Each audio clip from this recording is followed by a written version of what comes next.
Friends இன்றைக்கி பார்த்தீங்கன்னா VLOOKUP தான் பார்க்க போகிறோம். நேற்று வந்து நம்ம HLOOKUP பார்த்தோம். HLOOKUPன்றது ஹரிசாண்டலில் பண்ணுறது, VLOOKUP வந்து வெர்டிகலில் பண்ணுறது. இப்போ வந்து name, maths, science, English, Hindi சொல்லி அவங்களோட மார்க்கு என்னென்ன சப்ஜெக்டில் என்னென்ன மார்க் எடுத்துருக்காங்கன்னு சொல்லி போட்டிருக்கோம். இப்போ வந்து நம்ம மேக்ஸ் மட்டும் எக்ஸாக்டாக கண்டுபிடிக்க போகிறோம். அதுக்கு பார்த்தீங்கன்னா VLOOKUP ஓப்பன் ப்ராக்கெட் வந்து நம்ம எந்த லுக்கப் வேல்யூ அது டைப் பண்ணிட்டு அது வந்து டேபிள் ஏரியா வந்து ஃபுல்லாக மார்க் பண்ணுறோம். அடுத்துக்கு கமா கொடுத்துட்றோம்.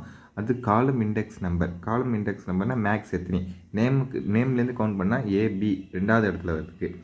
அப்போ டூ போட்டுட்டு கமா அடுத்து பார்த்தீங்கன்னா ரேஞ்ச் ஆஃப் த லுக்கப், அதாவது எக்ஸாக்டாக கண்டுபிடிக்கிறீங்களா அப்ராக்சிமேட்டாக கண்டுபிடிக்கலாம். நம்ம வந்து எக்ஸாக்டாக மேட்ச் பண்ணுறோம் அப்படின்றப்ப ஃபால்ஸ் பண்ணணும். 0 போடலாம், நான் ஃபால்ஸ் போடலாம். நம்ம வந்து ஃபால்ஸ் போடுறோம். ஃபால்ஸ் போட்டு க்ளோசிங் ப்ராக்கெட் கொடுத்தீங்கன்னா உங்களுக்கு 0 கொடுத்துட்டு க்ளோசிங் ப்ராக்கெட்னா உங்களுக்கு மேக்ஸ் வந்துடும்.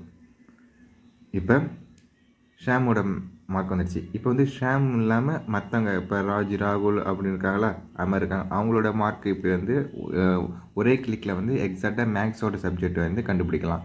இது வந்து HLOOKUP வேறு, VLOOKUP வேறு, இது ரெண்டு கன்ஃபியூஷன் ஆகக்கூடாது. இதுபோல் மீடியா தெரிஞ்சுக்க நம்ம சேனலை மறக்காமல் ஃபாலோ பண்ணுங்கள்.